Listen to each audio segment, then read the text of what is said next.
in Los Angeles. We just got word that Anita Vogel is available now in Los Angeles. Anita, we'll come to you with this. Did you feel it at all? We felt it a little bit here, Leland. It shook very softly for about 10 seconds. Now, keep in mind, our Fox bureau is in West Los Angeles. We're about 2.5 hours away from that epicenter in San Bernardino County in the Searles Valley. It's kind of in the middle of nowhere, to be honest with you. It's in San Bernardino County, again, the Searles Valley. It's kind of halfway between Bakersfield and Los Angeles. Now, it is a magnitude 6.4. That's a fairly large earthquake. But of course, being 2.5 hours away, we wouldn't really feel the brunt of that here. Now, we are monitoring the wires to see if there's any reports of damage or any injuries. So far, we haven't heard of anything.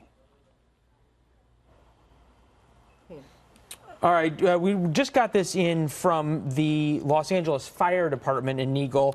Anita, all 106 fire stations are out conducting a strategic survey of their districts to determine if any damage exists. Once the process is complete, an overall assessment and impact of the city will be made. And this is an important note for people who are watching out in California. This from not only the Los Angeles Fire Department, but the Los Angeles Police Department as well after this earthquake. Please do not call 911 unless there are injuries or dangerous conditions to report. And then they come up with this. Residents are reminded of the potential of aftershocks to drop, cover, and hold on. And they say there's going to be an additional alert issued once earthquake mode is complete. Anita, as you guys have made your initial and cursory phone calls around, any damage reports, anything from LAPD or Los Angeles Fire? Yeah, the good news is, Leland, we're not hearing anything at this point. Again, I want to stress that Los Angeles is quite a bit a ways from the epicenter of this earthquake. The cities that are going to be feeling the brunt of this are cities closer to the Searles Valley. We're talking about Bakersfield, Lancaster, the Big Bear, California area, Lake Arrowhead.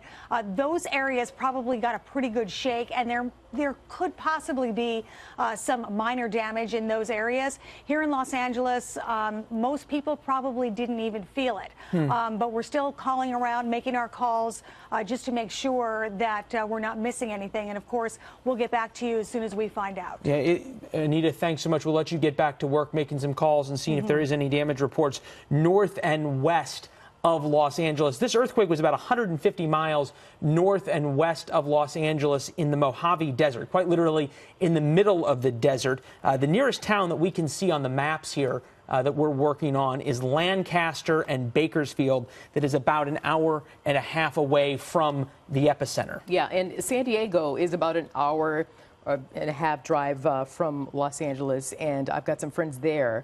I used to live in San Diego and work there at the Fox station, and they're telling me that she says, texted me saying it was a good shaker here in San Diego. In fact, if we can, I'm trying to get them on the line to kind of give us an idea of what they felt. We're working on that right now. But, in situations like this, again, it's one thing when you've got folks at work and on the freeways, etc. In this case, folks are probably on the freeway on their way to those areas. Like I said, it's 11 o'clock in the morning there right now in Los Angeles, just about the time that you get geared up to go to these cookouts. Well, and noteworthy, people aren't in a place they're used to. They're not used to the evacuation plans at a hotel or somewhere else versus being in their offices or their houses when this would have struck. So we're going to continue to work the phones and monitor this. Out in California, as you point out, 11 a.m. This earthquake report happened would have been about 10:35 or so local time for that 6.4 quake.